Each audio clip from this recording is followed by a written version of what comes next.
বঙ্গবন্ধুর জন্মদিবস পালন করলো ক্ষুদিরাম স্মৃতি রক্ষা কমিটি। আজ সকালে কোচবিহার সাগরদিঘির পাড়ে অবস্থিত ক্ষুদিরামের মূর্তিতে মাল্যদান করে শহীদকে শ্রদ্ধা জানানো হয়।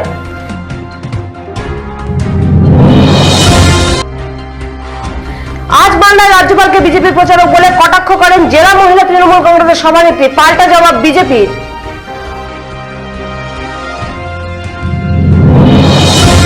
প্রতিবন্ধীদের জন্য আলাদা উন্নয়ন বোর্ড তৈরি সহ বিভিন্ন দাবিতে সোচ্চার হলো বঙ্গীয় প্রতিবন্ধী কল্যাণ সমিতির কোচবিহার শাখা।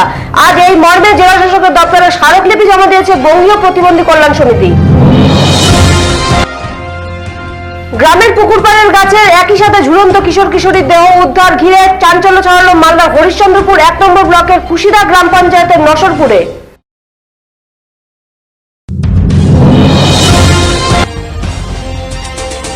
আগামী ৬ ডিসেম্বর শিলিগুড়ি ইন্দিরা গান্ধী ময়দানে হতে চলেছে বিমল গুরুংয়ের জনসভা। আজ শিলিগুড়িতে এক সাংবাদিক বৈঠকে একথা জানান মোর্চা নেতা বিশাল ছেত্রী।